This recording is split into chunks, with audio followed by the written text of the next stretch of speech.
আজি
ৰাতিপুৱা মই স্কুলত আহিছোঁ, কালি স্কুল খোলাটো, গতিকে আজি দুজন কামলা হৈছে চাফ চিকুণ কৰাৰ কাৰণে। তেতিয়া মই তলাখনি সোমাইছোঁ, তেতিয়া দেখা পাইছোঁ এই খিৰিকীটো খোলা এইটো ভাঙা আছে, এইটো ভাঙি পেলাইছে। পিছত ক'লো কি হ'ল, কোনে ভাঙিছে এইটো গম নাপাওঁ, কোনে ৰাতিপুৱা কোনে ভাঙিছে। তেতিয়া মই সোমাইছোঁ স্কুলত, সেইফালে তলা খুলি সোমাইছোঁ, দুটা মটৰ আছিলে, এটা পুৰণা আৰু এটা মানে বেছি পুৰণা নহয়, নতুনেই। দুটা মটৰ ইয়াতে আছিলে, খোলা আছিলে এই কনষ্ট্ৰাকশ্যন কামৰ কাৰণে থৈছোঁ, দুটা মটৰ নাইকিয়া হৈ গৈছে। মানে কনষ্ট্ৰাকশ্যনৰ কামৰ কাৰণে মটৰ আছিল স্কুলত, সেইটো ৰুমত আছিলে, সেইটো ভাঙি দিয়া হৈছে। ৰুমটো ভাঙি দিয়াৰ পিছত এইটো কনষ্ট্ৰাকশ্যন কাম কৰিব, গতিকে পাইপবিলাক নষ্ট হৈ যাব, মটৰটো বাহিৰত পৰি যাব। তেনে আমি ৰুমত এইটো ক্লাছত আনি সোমাই থৈছিলোঁ। তেনেকুৱা বস্তু কাৰণে আজি ৰাতিপুৱা চাই নাইকিয়া হৈ গ'ল, দুইটা মটৰ লৈ গ'ল। দুইটা লৈ গ'ল। এতিয়া মই সেই বিভাগীয় হেৰি মোৰ কাৰণে মই হেৰিত গৈছোঁ, থানালৈ গৈছোঁ। আজি থানা এই মাত্ৰ থানাৰ পৰা আহিছোঁ, আহি পেলাই মই হেৰি এপ্লিকেশ্যনখন দিছোঁ, আমাৰ নম্বৰ দিছে থানাত। মই এজাহাৰ দিয়াৰ পিছত আপুনি এজাহাৰ দিছে থানাত? এজাহাৰ দিছোঁ। কোন থানাত দিছে? মই ৰূপহী থানাত দিছোঁ। এইটো এজাহাৰ হেৰি আছে, মোৰ কপি আছে মোৰ তাত। আপুনি স্কুলখনৰ কি প্ৰধান শিক্ষক? প্ৰধান শিক্ষক মই। আপোনাৰ নাম? মোৰ নাম আব্দুল মান্নান। স্কুলখনৰ নাম কি? চিঙিমাৰী বালিকা মুক্তা। এই স্কুলখন ক'ত স্থাপিত?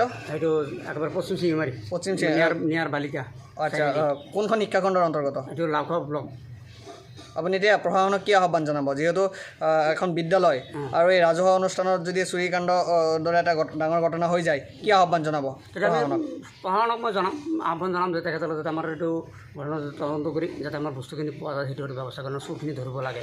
আৰু এইখিনি কথা এতিয়া আগতো হৈছে, আগতো এজাহাৰ দিয়া আছে, মোৰ কপি আছে এতিয়াও। আগতে কি চুৰি কৰিছিলে? আগতে সেই মটৰ ভাঙি, সেই লেট্ৰিনৰ সেইটো যিটো মটৰ আছে 3 নম্বৰ মটৰটো, সেইটো ভাঙি লৈ গৈছিল।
Hah?